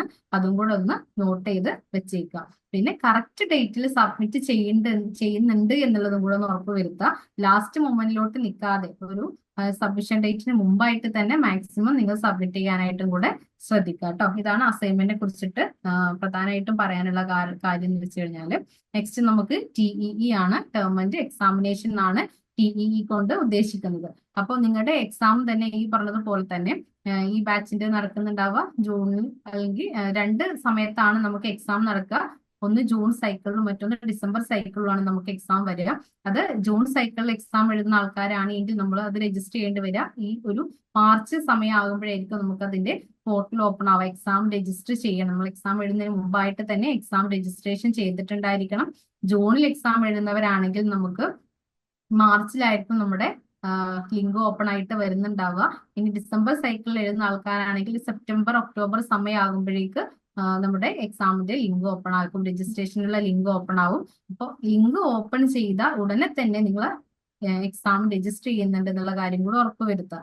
പിന്നെ നമുക്ക് നമ്മുടെ സ്റ്റഡി സെന്ററിൽ തന്നെ പോയി എഴുതണം എന്നില്ല. നമുക്ക് നിയറസ്റ്റ് ആയിട്ടുള്ള സെന്റർ നമുക്ക് ചൂസ് ചെയ്യാം. അപ്പൊ ചൂസ് ചെയ്യുന്ന സമയത്ത് നമുക്ക് കറക്റ്റ് ആയിട്ട് ഒരു സെന്റർ കിട്ടണമെങ്കിൽ നമ്മൾ ഉദ്ദേശിക്കുന്ന സെന്ററിൽ നമുക്ക് എല്ലാ എക്സാമും എഴുതണം എന്നുണ്ട് എങ്കിൽ നമ്മൾ നേരത്തെ തന്നെ നമ്മൾ എക്സാം വിളിക്കുന്ന ആ സമയത്ത് തന്നെ നമ്മൾ രജിസ്റ്റർ ചെയ്യാനായിട്ട് ശ്രദ്ധിക്കുക. നമ്മൾ ലേറ്റ് ആവും തോറും, രജിസ്ട്രേഷൻ ലേറ്റ് ആവും തോറും നമുക്ക് സെന്റർ കിട്ടാൻ ബുദ്ധിമുട്ടായിട്ട് വരും. നമ്മൾ ഉദ്ദേശിക്കുന്ന സെന്റർ കിട്ടാനായിട്ടുള്ള ഒരു ബുദ്ധിമുട്ട് നമുക്ക് ഫീൽ ചെയ്യും. സെന്ററുകളൊക്കെ സ്ലോട്ട് ഫില്ലായി പോകും. അപ്പോൾ എത്രയും പെട്ടെന്ന് തന്നെ എക്സാം വിളിക്കുന്ന സമയത്ത് അത് രജിസ്റ്റർ ചെയ്യാനായിട്ട് ശ്രദ്ധിക്കുക. അപ്പൊ എക്സാം രജിസ്റ്റർ ചെയ്താൽ മാത്രമേ നമുക്ക് എക്സാം എഴുതാനായിട്ട് പറ്റുള്ളൂ. അതേപോലെ തന്നെ അസൈൻമെന്റ് സബ്മിറ്റ് ചെയ്തതിന് ശേഷം മാത്രമേ നമുക്ക് എക്സാം എഴുതാനും സാധിക്കുള്ളൂ. എക്സാമിന്റെയും തന്നെ പാസ് മാർക്ക് നിങ്ങൾക്ക് വരുന്നുണ്ടാവുക 40% ആണ്. അപ്പൊ എക്സാം പാസ് ആവണമെങ്കിലും നമുക്ക് എന്ത് വേണം, 40% മിനിമം ആ ഒരു പേപ്പറിന് നമുക്ക് മാർക്ക് ഉണ്ടെങ്കിൽ മാത്രമേ നമ്മളത് പാസ് ആവുള്ളൂ. ഇത്രയും കാര്യം കൂടെ ഒന്ന് ശ്രദ്ധിക്കുക. ഓക്കെ, ഇനി നെക്സ്റ്റ് ഈ പറഞ്ഞതുപോലെ തന്നെ നമ്മുടെ ഫൈനൽ റിസൾട്ട് വരുന്ന സമയം നമുക്ക് നമ്മുടെ അസൈൻമെന്റിന്റെ മാർക്കും അതുപോലെ തന്നെ നമ്മൾ എഴുതിയിട്ടുള്ള ഈ ടേം ആൻഡ് എക്സാമിനേഷന്റെ മാർക്കും കൂടെ ആഡ് ചെയ്തിട്ടാണ് നമുക്ക് ഫൈനൽ റിസൾട്ട് വരുന്നുണ്ടാവുക. അപ്പോൾ അത് എങ്ങനെയാണ് എടുക്കുന്നതെന്ന് വെച്ച് കഴിഞ്ഞാല് നമുക്കറിയാം അസൈൻമെന്റും 100 മാർക്സിലോട്ടാണ്, നമ്മൾ എഴുതുന്ന മാർക്കും തന്നെ. അപ്പോൾ അത് രണ്ടും കൂടെ ആഡ് ചെയ്ത് വരുന്ന സമയത്ത് നിങ്ങൾ എഴുതിയ മാർക്ക് എത്രയാണോ, എഴുതി കിട്ടിയിട്ടുള്ള മാർക്ക് എത്രയാണോ അതിന്റെ 70%ഉം അതുപോലെ തന്നെ അസൈൻമെന്റിന് കിട്ടിയ മാർക്കിന്റെ 30%ഉം കൂടെ ആഡ് ചെയ്തിട്ടാണ് നമ്മുടെ ഫൈനൽ റിസൾട്ട് വരുന്നുണ്ടാവുക. അപ്പൊ ഈ ഫൈനൽ റിസൾട്ട് വരുമ്പോഴും നിങ്ങൾക്ക് ആ ഒരു പേപ്പർ പാസ് ആവണമെങ്കിൽ 40% മാർക്സ് ഉണ്ടെങ്കിൽ മാത്രമേ നമ്മൾ എന്ത് ചെയ്യുള്ളൂ, ആ ഒരു സബ്ജക്ട് പാസ് ആവുള്ളൂ. അപ്പോൾ ഇതിൽ നിന്ന് തന്നെ നമുക്ക് മനസ്സിലാക്കാം എത്രത്തോളം ഇമ്പോർട്ടൻസ് ആണ് ഇഗ്നോയുടെ കാര്യത്തിൽ അസൈൻമെന്റിനും അതുപോലെ തന്നെ അതിനോടൊപ്പം തന്നെ നമ്മുടെ ടേം ആൻഡ് എക്സാമിനേഷൻ എന്നുള്ളത്. അപ്പൊ ആ ഒരു പേപ്പർ പാസ് ആവണമെങ്കിൽ നിങ്ങൾക്ക് രണ്ടും സെപ്പറേറ്റ് അസൈൻമെന്റും പാസ് ആയിട്ടുണ്ടായിരിക്കണം, അതേപോലെ തന്നെ ആ ഒരു പേപ്പറും പാസ് ആയിട്ടുണ്ടായിരിക്കണം. എന്നിട്ട് ഇന്റഗ്രേറ്റ് ചെയ്യുന്ന സമയത്ത് 40% മാർക്സും കൂടി ഉണ്ടെങ്കിലേ നമുക്ക് എന്ത് ചെയ്യാൻ പറ്റുള്ളൂ, നമ്മുടെ ഒരു പേപ്പർ നമുക്ക് പാസ് ആവാനായിട്ട് പറ്റുള്ളൂ കേട്ടോ. ഇത്രയാണ് ഇതിനകത്ത് ഇമ്പോർട്ടന്റ് ആയിട്ടും പറയാനായിട്ട് ഉള്ളത്. അതെ, നമ്മൾ ഈ ലാബ് നമ്മളത് കറക്റ്റ് അവിടെ തന്നെ പോയി ചെയ്യണമെന്നുണ്ടോ? എത്ര തവണ അറ്റൻഡ് ചെയ്യണമെന്ന് അങ്ങനെ എന്തെങ്കിലും ഉണ്ടോ? ലാബിന് അറ്റൻഡൻസ് പറയുന്നുണ്ട് കേട്ടോ. നിങ്ങൾക്ക് ലാബിന് ഒരു അറ്റൻഡൻസ് പറയുന്നുണ്ട്. ആ അറ്റൻഡൻസ് ഉണ്ടെങ്കിൽ 70% ആണ് അറ്റൻഡൻസ്, മാൻഡേറ്ററി ആണ്. അതെ അതെ 70% അല്ലേ? ഓക്കെ, നമുക്കത് ഇപ്പൊ നേരത്തെ ചോദിച്ച പോലെയാണ് നമുക്ക് ഈ സ്റ്റഡി സെന്റർ ചേഞ്ച് ചെയ്യാനുള്ള പ്രൊസീജിയർ എങ്ങനെ? അതിൽ ഇഗ്നുവിന്റെ പോർട്ടലിൽ കയറിയിട്ടാണോ ചെയ്യേണ്ടത്? അല്ല, നോർമലി കഴിഞ്ഞ സെഷൻസിലൊക്കെ നമ്മൾ ചെയ്തിട്ടുണ്ടായിരുന്നത് റീജിയണൽ സെന്ററിലേക്ക് നമ്മൾ മെയിൽ അയക്കണം. Okay, okay. മെയിൽ അയക്കണം. അതിന്റെ ഫോർമാറ്റ് നമ്മൾ ഷെയർ ചെയ്ത് തരാം, ഏതൊരു രീതിയിലാണ് അത് ചെയ്യേണ്ടത് എന്നുള്ളത്. നമ്മൾ ചേഞ്ച് ചെയ്യുന്ന റീസണും കൂടെ വെച്ചുകൊണ്ട് ഒരു മെയിൽ അയക്കണം. അപ്പൊ നമുക്ക് സ്റ്റഡി സെന്റർ ചേഞ്ച് ചെയ്ത് കിട്ടും. ഓക്കെ മിസ്, ഒരു ഡൗട്ടും കൂടെ. അതായത് നമ്മളിപ്പം ഇപ്പൊ പറഞ്ഞല്ലോ 70% അറ്റൻഡൻസ്. അപ്പൊ ഏകദേശം എത്ര ക്ലാസ് അറ്റൻഡ് ചെയ്യേണ്ടി വരുമായിരിക്കും? നോർമലി നമുക്ക് ലാബ് സെഷൻസ് കണ്ടക്ട് ചെയ്യുക. ഒരു എൻറ്റയർ സെമസ്റ്ററിൽ 4-5 സെഷൻസ് ആയിരിക്കും കണ്ടക്ട് ചെയ്യുക. ഓക്കെ. അപ്പം അതിൽ നമ്മൾ 75% അറ്റൻഡൻസ് മേടിക്കുന്ന രീതിയിൽ, അതായത് 4 സെഷൻസ് കണ്ടക്ട് ചെയ്യുവാണെങ്കിൽ 3 സെഷൻസിലെങ്കിലും നമ്മൾ അവിടെ അറ്റൻഡ് ചെയ്യണം എന്നുള്ളതാണ്. അവർ കണ്ടക്ട് ചെയ്യുന്ന ഡേയിൽ നമ്മളവിടെ അറ്റൻഡ് ചെയ്യണം ആ അല്ലേ? അതെ അതെ, അവിടെ അറ്റൻഡൻസ് മാർക്ക് ചെയ്യും. അപ്പൊ നമ്മൾ ഇത്രയും ടൈം നമ്മൾ ഡിസ്കസ് ചെയ്തത് നമ്മളുടെ സിലബസ്, ഫസ്റ്റ് ഇയർ സിലബസിനെ പറ്റിയിട്ട് നമ്മൾ ഡീറ്റെയിൽ ആയിട്ട് മനസ്സിലാക്കി. അതിനുശേഷം നമ്മൾ പ്രോഗ്രാം കംപ്ലീഷനെ പറ്റിയിട്ടാണ് ഡിസ്കസ് ചെയ്തിട്ടുണ്ടായിരുന്നത്. ഇനി നമ്മളുടെ അക്കാഡമിക് ടൈം ടേബിൾ ആണ്. ഓക്കെ, അപ്പൊ നമ്മൾ ഓൾറെഡി പറഞ്ഞിട്ടുണ്ടായിരുന്നു, ലേൺവൈസിൽ നിന്ന് ലേണേഴ്സിന് ഒരു അക്കാഡമിക് ടൈം ടേബിൾ, നമ്മുടെ എൻറ്റയർ സിലബസ് കംപ്ലീറ്റ് ചെയ്യാൻ വേണ്ടിയിട്ട് ഒരു ടൈം ടേബിൾ കിട്ടും എന്നുള്ള കാര്യം. അപ്പം ഇന്നത്തെ ഈ ഒരു സെഷനിലാണ് നമ്മൾ ടൈം ടേബിൾ തരുന്നത്. ഓക്കെ, അപ്പൊ ജസ്റ്റ് നമുക്ക് ആ ടൈം ടേബിൾ ഒന്ന് നോക്കാം. അപ്പൊ നമ്മളുടെ ഈ ഒരു ടൈം ടേബിൾ പ്രകാരം നമ്മുടെ ടൈം ടേബിൾ സ്റ്റാർട്ട് ചെയ്യുന്നത് February 3rd, ഇന്ന് തൊട്ട് സ്റ്റാർട്ട് ചെയ്യുന്ന ഒരു ടൈം ടേബിൾ ആണ്. അപ്പൊ നമുക്ക് ടൈം ടേബിൾ നോക്കിക്കഴിഞ്ഞാൽ ഫസ്റ്റ് നമ്മൾ മനസ്സിലാക്കേണ്ടത് 2 സെഷൻസ് ആയിട്ടാണ്. ഒരു ഡേയിൽ നമുക്ക് 2 സെഷൻസ് ആയിട്ടാണ്. ഇവിടെ നമുക്ക് എക്സാമ്പിൾ ആയിട്ട് കൊടുത്തിട്ടുണ്ട്. ലെസൺ ടൈം നമുക്ക് 10:30 ആണ് കൊടുത്തിട്ടുള്ളത്. ഓക്കെ, അപ്പം എല്ലാ ടൈമും എല്ലാ ലേണേഴ്സിനും ഈ ഒരു ടൈം അവൈലബിൾ ആവണം എന്നില്ല. അപ്പം നിങ്ങളുടെ കൺവീനിയൻസ് അനുസരിച്ച് ഈ ടൈമിൽ ചേഞ്ചസ് വരുത്താം. എങ്കിലും നമ്മൾ ഒരു ജനറൽ ഫോമാറ്റിൽ ഈ ഒരു രീതിയിലാണ് ലെസൺ ടൈം 10:30 AM 7:30 PM, ഈ 2 ടൈമിലാണ് സ്കെഡ്യൂൾ ചെയ്തിട്ടുള്ളത്. അപ്പൊ നമുക്ക് ഒരു ഡേയിൽ 2 സെഷൻസ് ആണ് വരുന്നത്. അപ്പം ഇന്നത്തെ എടുക്കുകയാണെങ്കിൽ ഫോർ എക്സാമ്പിൾ February 3rd നമുക്ക് കവർ ചെയ്യേണ്ടത് കമ്പ്യൂട്ടർ ബേസിക്സ് ആൻഡ് PC സോഫ്റ്റ്വെയറിന്റെ ഇൻട്രൊഡക്ഷൻ ആണ്. ഓക്കെ, നമ്മൾ മോർണിംഗ് സെഷനും ഈവനിങ് സെഷനും കൊണ്ട് അത് കംപ്ലീറ്റ് ചെയ്യാം. പിന്നെ ലെസൺ 2 ആണ് അടുത്ത ദിവസം വരുന്നത്. ആ ഒരു രീതിയിൽ നമ്മളുടെ എൻറ്റയർ ഒരു സിലബസ് കംപ്ലീറ്റ് ചെയ്യുന്ന രീതിയിലാണ് നമ്മളുടെ ആ ഒരു ടൈം ടേബിൾ ഡിസൈൻ ചെയ്തിട്ടുള്ളത്. അപ്പം ഇവിടെ വരുമ്പോൾ നമുക്ക് ഓൾമോസ്റ്റ് ഒരു മെയിലേക്ക് നമ്മളുടെ പോർഷൻസ് എല്ലാം time table based including revision നമ്മളുടെ ഫിനിഷ് ആവും. ഓക്കെ, ആ ഒരു രീതിയിലാണ് ടൈം ടേബിൾ ഡിസൈൻ ചെയ്തിട്ടുള്ളത്. അപ്പൊ ഇവിടെ നമ്മൾ നോക്കുവാണെങ്കിൽ നമുക്ക് കാണാം, നമ്മൾ ഓൾറെഡി പറഞ്ഞല്ലോ, ഓരോ ബ്ലോക്ക് കഴിയുന്നതിനനുസരിച്ചായിരിക്കും നമുക്ക് ലൈവ് സെഷൻസ് വരിക എന്നുള്ളത്. ഇപ്പൊ കമ്പ്യൂട്ടർ ബേസിക്സ് ആൻഡ് PC സോഫ്റ്റ്വെയറിന്റെ ഫസ്റ്റ് ബ്ലോക്ക് കഴിയുമ്പോഴത്തേക്ക് ഓൾമോസ്റ്റ് നമുക്ക് ഒരു ഫസ്റ്റ് ലൈവ് വരാനുള്ള ചാൻസ് ഒരു പ്രെഡിക്റ്റീവ് ആയിട്ട് പറയുന്നത് നമുക്ക് February 11th ആണ്. എന്ന് വെച്ചിട്ട് നമുക്ക് കറക്റ്റ് February 11th തന്നെ ആവണമെന്നില്ല ഡേറ്റ്. ആ February 11th തൊട്ട് ഏത് ദിവസവും നമുക്ക് ലൈവ് പ്രതീക്ഷിക്കാം എന്നുള്ള രീതിയിലാണ്. ഓക്കെ, അപ്പം ആ ഒരു രീതിയിലാണ് നമ്മളുടെ എൻറ്റയർ സിലബസ് കവർ ചെയ്യുന്നത്. അപ്പം ഒരു കാര്യം പ്രത്യേകം ശ്രദ്ധിക്കേണ്ടത്, ലൈവ് സെഷൻ അറ്റൻഡ് ചെയ്യാൻ വരുന്നതിന് മുന്നേ ആയിട്ട് നമ്മൾ ആ ഒരു ബ്ലോക്ക് കംപ്ലീറ്റ് ആയിട്ട് റിവൈസ് ചെയ്ത് പഠിച്ചതിന് ശേഷം വേണം നമ്മുടെ ലൈവ് സെഷൻസിൽ അറ്റൻഡ് ചെയ്യാൻ. കാരണം നമ്മൾ ലൈവ് സെഷനിൽ ഇൻ ഡീറ്റെയിൽ ആയിട്ടല്ല പോവുക, നമ്മൾ ആ ഒരു ബ്ലോക്കിൽ ഇമ്പോർട്ടൻ്റ് ആയിട്ട് എക്സാം പോയിന്റ് ഓഫ് വ്യൂവിലും വളരെ ഇമ്പോർട്ടൻ്റ് ആയിട്ടുള്ള കാര്യങ്ങളും അതുപോലെ ഡൗട്ട് ക്ലിയറൻസും എല്ലാം ആയിരിക്കും കവർ ചെയ്യുന്നത്. അപ്പം മാക്സിമം ആ ഒരു ബ്ലോക്ക് കംപ്ലീറ്റ് ആയിട്ട് പഠിച്ചിട്ട് വരാൻ വേണ്ടിയിട്ട് ശ്രദ്ധിക്കണം. ഓക്കെ, ആ ഒരു രീതിയിലായിരിക്കും നമ്മളുടെ എൻറ്റയർ സിലബസ് കവർ ചെയ്യുന്നത്. ഇവിടെ നമുക്ക് ഓരോ ടൈമിൽ റിവിഷൻ ടൈംസും അലോട്ട് ചെയ്തിട്ടുണ്ട്. അതായത് ഒരു റിവിഷൻ ഡേയ്സ് പറയുന്നത് നമുക്ക് എന്തെങ്കിലും പെൻഡിങ് ഉണ്ടെങ്കിൽ ആ ഒരു പെൻഡിങ് വരുന്ന സബ്ജക്റ്റുകൾ പഠിച്ചു തീർക്കാൻ വേണ്ടിയിട്ടാണ് റിവിഷൻ ടൈമും കൂടെ അലോട്ട് ചെയ്തിട്ടുള്ളത്. ഓക്കെ, അപ്പം ഈ ഒരു രീതിയിലായിരിക്കും നമ്മളുടെ എൻറ്റയർ സിലബസ് മെയ് കൊണ്ട് നമ്മൾ ഫിനിഷ് ചെയ്യുക. ജൂണിലായിരിക്കും നമുക്ക് എക്സാം വരും. ഓക്കെ ഓക്കെ, നെക്സ്റ്റ് നമുക്ക് ഡിസ്കസ് ചെയ്യാൻ വേണ്ടിയിട്ടുള്ളത് modern tools for an enhanced learning experience എന്നുള്ളതാണ്. ഇവിടെ നമ്മൾ ഉദ്ദേശിക്കുന്നത്, നമ്മളിപ്പം സിലബസിനെ പറ്റിയിട്ട് ഡിസ്കസ് ചെയ്തു, അതുപോലെ ടൈം ടേബിൾ നമ്മൾ കണ്ടു, അതുകൂടാതെ അപ്പൊ നമ്മൾ വീഡിയോ ലെക്ചേഴ്സ് കണ്ട് പഠിക്കണം. അതോടൊപ്പം നമുക്ക് അവൈലബിൾ ആയിട്ടുള്ള സ്റ്റഡി മെറ്റീരിയൽസ് മാക്സിമം കവർ ചെയ്ത് പോകുന്നു എന്നുള്ളത് ഉറപ്പുവരുത്തുക. അപ്പൊ നമുക്ക് ഓൾറെഡി അറിയാം എന്തൊക്കെ സ്റ്റഡി മെറ്റീരിയൽസ് ആണ് നമുക്ക് അവൈലബിൾ ആണ് എന്നുള്ളത്. അപ്പം അതൊന്നും കൂടി നമുക്ക് നോക്കാം. ഫസ്റ്റ് വൺ എന്ന് പറയുന്നത് റെക്കോർഡഡ് അതുപോലെ ലൈവ് വീഡിയോ ലെക്ചേഴ്സ് അവൈലബിൾ ആണ്. ദെൻ നമുക്ക് വരുന്നത് വാല്യൂ ആഡഡ് നോട്ട്സ് ആണ്. ഓക്കെ, നമുക്കറിയാം നമ്മൾ വീഡിയോ ലെക്ചേഴ്സ് കാണുന്നതോടൊപ്പം തന്നെ ആപ്പിൽ ഓരോ subject wise block wise unit wise available ആയിട്ടുള്ള വാല്യൂ ആഡഡ് നോട്ട്സും കൂടെ റെഫർ ചെയ്ത് പോകുന്നു എന്നുള്ളത് ഉറപ്പുവരുത്താം. Then exam PDF and exam special guide books ആപ്പിൽ അവൈലബിൾ ആണ്. എക്സാം PDF കൊണ്ട് ഉദ്ദേശിക്കുന്നത് നമുക്ക് ഇതിനു മുന്നേ യൂണിവേഴ്സിറ്റി ചോദിച്ചിട്ടുള്ള പ്രീവിയസ് ഇയർ ക്വസ്റ്റ്യൻസ് അതിന്റെ ആൻസേഴ്സ് നമുക്ക് യൂണിറ്റ് വൈസ് ആപ്പിൽ അവൈലബിൾ ആണ്. അതാണ് എക്സാം PDF.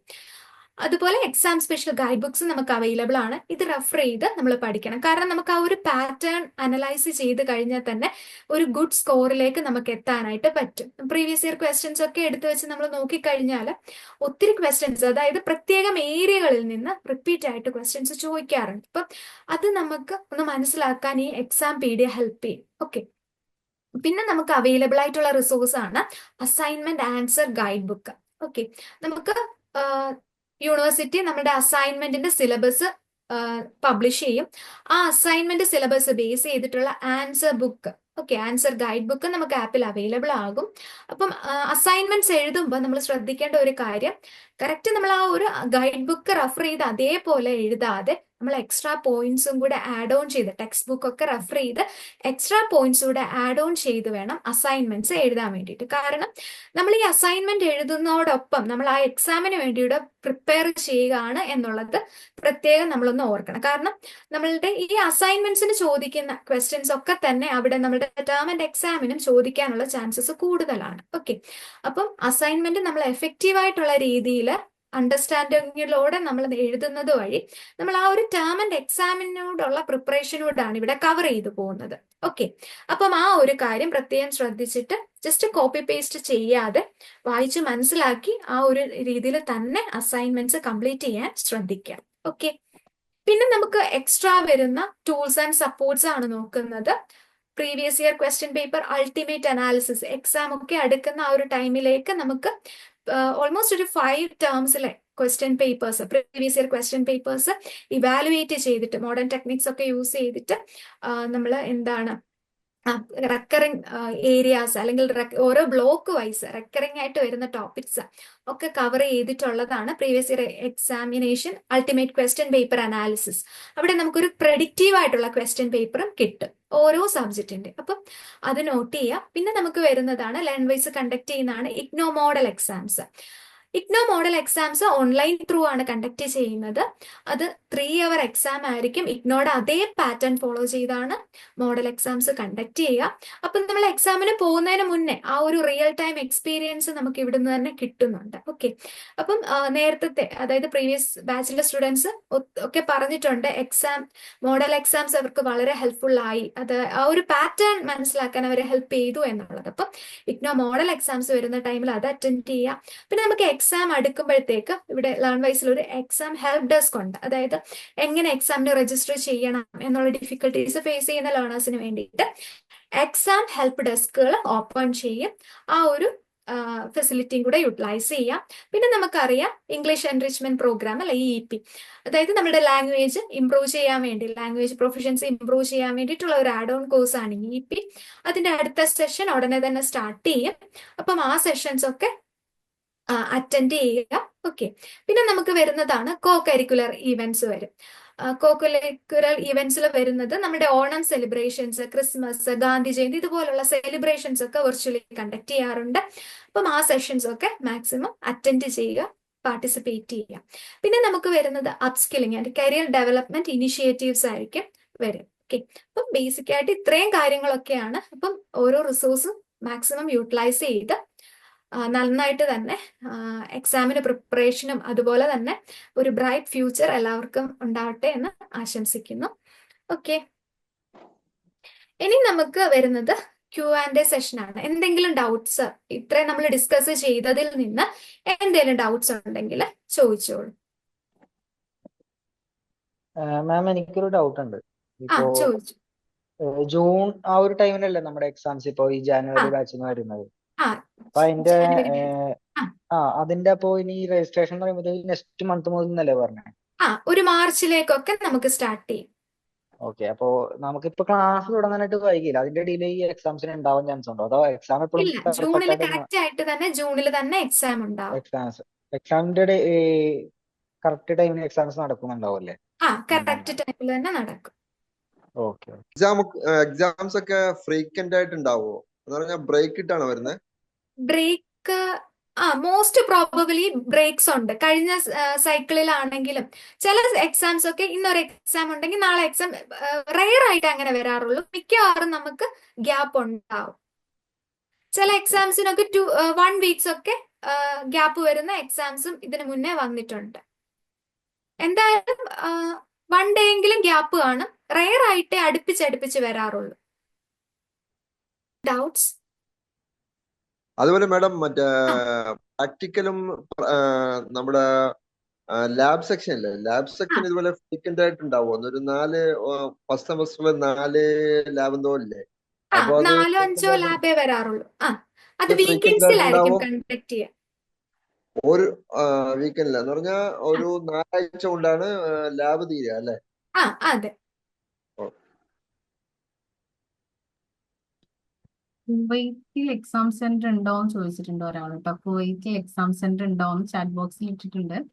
അപ്പോ കുവൈറ്റ് അതിന്റെ അത് കറക്റ്റ് നമ്മളൊന്ന് ചെക്ക് ചെയ്തിട്ട് പറയാം കുവൈറ്റിൽ ഉണ്ടോ എന്നുള്ളത്. സ്റ്റഡി സെന്റേഴ്സിന്റെ ആ ലിസ്റ്റ് ഒന്ന് ലാണ്ടർക്ക് ഷെയർ ചെയ്ത് ഷെയർ ചെയ്തു. നിയറസ്റ്റ് ആയിട്ടുള്ള സെന്റർ ഉണ്ടോ എന്ന് അവർ ചെക്ക് ചെയ്ത് നോക്കിക്കോളൂ. ഓക്കെ. ആരായിരുന്നു അത് ചോദിച്ചിട്ടുണ്ടായിരുന്ന ലേണറിന്റെ പേര്? നോക്കട്ടെ കേട്ടോ. ഫായിസ് മുബാറക്. ഓക്കെ. എബ്രോഡുള്ള സെന്റേഴ്സിന്റെ ലിസ്റ്റ് ഉണ്ട് കേട്ടോ. അപ്പൊ അത് ഷെയർ ചെയ്ത് തരും. അപ്പൊ അതിനകത്തൊന്ന് ജസ്റ്റ് നോക്കിയാൽ മതി കേട്ടോ. ഫായിസ് നിയറസ്റ്റ് ആയിട്ടുള്ള സെന്റർ. ഇനി എന്തെങ്കിലും ഡൗട്ട്സ് ഉണ്ടോ? മാഡം ഒരു ഡൗട്ട് ചോദിക്കട്ടെ? ആ. മാഡം നമുക്ക് ഈ നമ്മുടെ ലാബ് സെഷൻസിൽ വരുമ്പോൾ ലാബിന്റെ പ്ലേസ് കാര്യങ്ങൾ നമുക്ക് സെലക്ട് ചെയ്യാൻ പറ്റുമോ? അതോ അവര് ഇല്ല, നമുക്ക് നമ്മള് ചൂസ് ചെയ്ത സ്റ്റഡി സെന്റർ ഏതാണോ അവിടെ തന്നെ ആയിരിക്കും ലാബ് സെഷൻസ് കണ്ടക്ട് ചെയ്യുക. അതിനോട് നിയർ ബൈ ആയിട്ടുള്ളതായിരിക്കും അല്ലേ? ഇപ്പം സ്റ്റഡി സെന്റർ ഏതായിരുന്നു ചൂസ് ചെയ്തിട്ടുണ്ടായിരുന്നത്? ഞാൻ രജിസ്ട്രേഷൻ ചെയ്തിട്ടുണ്ടായില്ല, ഞാൻ പറഞ്ഞിട്ടുണ്ടായിരുന്നു ഓക്കെ. അപ്പൊ നമ്മൾ ചൂസ് ചെയ്യുന്ന സ്റ്റഡി സെന്റർ ഏതാണോ അവിടെ വെച്ചിട്ട് തന്നെയാണ് ലാബ് സെഷൻസ് നമ്മൾ അറ്റൻഡ് ചെയ്യേണ്ടത്. പ്രാക്ടിക്കൽസും അവിടെ, യൂണിവേഴ്സിറ്റി എക്സാമും അവിടെ വെച്ച് തന്നെ ആയിരിക്കും. വേറെ സെന്റേഴ്സ് വരില്ല. ഓക്കെ, എനിക്ക് എറണാകുളം ആയിരുന്നു സ്ഥലം വരുന്നത്. അപ്പൊ അതിനോട് നിയർ ബൈ ആയിരിക്കുമല്ലോ അല്ലേ? SH തേവര ആയിരിക്കും മിക്കവാറും. അതായിരിക്കില്ലേ ചൂസ് ചെയ്യാനിരിക്കുന്നത്? പിന്നല്ലേ, അതാണ് അടുത്ത്. SH തേവര. അപ്പൊ അവിടെയാണ് ലാബ് എക്സാമിന് പോകേണ്ടതും, അവിടെ ലാബ് അപ്പിയർ ചെയ്യാൻ, അതായത് ക്ലാസ്സസ് ഓഫ്ലൈൻ ക്ലാസ് അറ്റൻഡ് ചെയ്യാൻ പോകേണ്ടതും അവിടെ തന്നെയാണ്. അപ്പൊ നമുക്ക് റിട്ടൺ എക്സാംസ് എവിടെയായിരിക്കും? അത് നമുക്ക് എക്സാം പോർട്ടൽ ഓപ്പൺ ആകുന്ന ടൈമിൽ നമുക്ക് എക്സാം സെന്റേഴ്സിന്റെ ഒരു ലിസ്റ്റ് അതിൽ ലിസ്റ്റ് ചെയ്യും. അതിൽ നമുക്ക് ഏറ്റവും അടുത്തുള്ള സെന്റർ ഏതാണോ അത് നമുക്ക് ചൂസ് ചെയ്യാം. Okay, thank you. ലാബിന്റെ ക്ലാസ്സസ് എന്നൊക്കെ തൊട്ടായിരിക്കും സ്റ്റാർട്ട് ചെയ്യുന്നേ? ലാബിന്റെ ക്ലാസ് ഓൾമോസ്റ്റ് ഒരു നെക്സ്റ്റ് മന്ത് മാർച്ച് ഒരു മിഡിൽ ആകുമ്പോഴത്തേക്കൊക്കെയാ സ്റ്റാർട്ട് ചെയ്യാറ്. നെക്സ്റ്റ് നമ്മുടെ സെഷൻ വരുന്നത് digital landscape navigating Learnwise platform എന്നുള്ളതാണ് സെഷൻ 4. ആ സെഷനും എല്ലാവരും അറ്റൻഡ് ചെയ്യണം. അപ്പം നമ്മുടെ സെഷൻ വൈൻഡപ്പ് ചെയ്യുന്നതിന് മുന്നേ ആയിട്ട് ഇന്ന് നമുക്കൊരു ആക്ഷൻ ടാസ്ക് ഉണ്ട്. ആക്ഷൻ ടാസ്കിലേക്ക് പോകാം. ഓക്കെ, നമുക്ക് കഴിഞ്ഞ 2 സെഷൻസിൽ ആക്ഷൻ ടാസ്ക് ഉണ്ടായിരുന്നു. അപ്പം ആക്ഷൻ ടാസ്ക് എല്ലാവരും കറക്റ്റ് ആയിട്ട് ചെയ്ത് ഒരു ടൈമിനുള്ളിൽ സബ്മിറ്റ് ചെയ്യാനായിട്ട് ട്രൈ ചെയ്യണം. കാരണം നമ്മൾ ബെസ്റ്റ് പെർഫോമേഴ്സിനെ ഒക്കെ ഇവാലുവേറ്റ് ചെയ്യുന്നുണ്ട്. അതിന്റെ ബേസിൽ എല്ലാവരും കറക്റ്റ് ആയിട്ട് തന്നെ ആക്ഷൻ ടാസ്ക് കംപ്ലീറ്റ് ചെയ്യാൻ ശ്രമിക്കുക. അപ്പം ഇന്നത്തെ ആക്ഷൻ ടാസ്ക് എന്ന് പറയുന്നത് നമ്മളിപ്പോൾ ഫസ്റ്റ് ഇയറിലെ 11 കോഴ്സസിനെ പറ്റിയിട്ട് ഡിസ്കസ് ചെയ്തു. അപ്പം ഇവിടെ നമുക്ക് വരുന്ന ടാസ്ക് എന്ന് പറയുന്നത് ഈ 11 കോഴ്സിൽ നമുക്ക് ഇഷ്ടപ്പെട്ട ഒരു കോഴ്സ് ചൂസ് ചെയ്യുക. എന്നിട്ട് നമ്മൾ അതിനെ ഒരു പ്രോഡക്റ്റ് ആയിട്ട് കൺസിഡർ ചെയ്യാം. ഓക്കെ, ഒരു പ്രോഡക്റ്റ്. അപ്പം ആ ഒരു പ്രോഡക്റ്റിനെ പ്രൊമോട്ട് ചെയ്യാൻ വേണ്ടിയിട്ട് നമ്മൾ ചെയ്യുന്ന അല്ലെങ്കിൽ നമ്മൾ എന്തൊക്കെയാണ് ചെയ്യുക. അപ്പൊ അതിന് വേണ്ടിയിട്ട് നമുക്ക് സ്ലോഗൻസ് പ്രിപ്പയർ ചെയ്യാം, ടാഗ് ലൈൻസ് പ്രിപ്പയർ ചെയ്യാം, അതുപോലെ തന്നെ ഷോർട്ട് വീഡിയോസ് അല്ലെങ്കിൽ വോയിസ് നോട്ട്സ്. ഈ രീതിയിൽ നമുക്ക് ആ ഒരു പ്രോഡക്റ്റിനെ, ആ സബ്ജക്റ്റ് എന്ന് പറയുന്ന പ്രോഡക്റ്റിനെ പ്രൊമോട്ട് ചെയ്യാൻ വേണ്ടിയിട്ട് നമ്മൾ ഏത് മെത്തേഡ് യൂസ് ചെയ്യും. ഓക്കെ, അതാണ് ഫസ്റ്റ് ടാസ്ക്. ആ ഒരു ടാസ്ക് ചെയ്യാം. സെക്കൻഡ് ടാസ്ക് എന്ന് പറയുന്നത്, suppose you are a teacher and if you are give the option to teach any of the first year courses, which course would you like to teach and why? അപ്പൊ നമ്മുടെ first ഇയറിലെ ഇത്രയും subjects നമ്മൾ cover ചെയ്തു. അപ്പം അതിൽ ഒരു നിങ്ങളുടെ favourite ആയിട്ടുള്ള ഒരു സബ്ജക്ട് ചൂസ് ചെയ്യാം. അത് ഫേവറേറ്റ് ആകാനുള്ള കാരണം, അത് എന്തുകൊണ്ട് ചൂസ് ചെയ്തു, ഈ കാര്യം കൂടെ നോട്ട് ചെയ്യാം.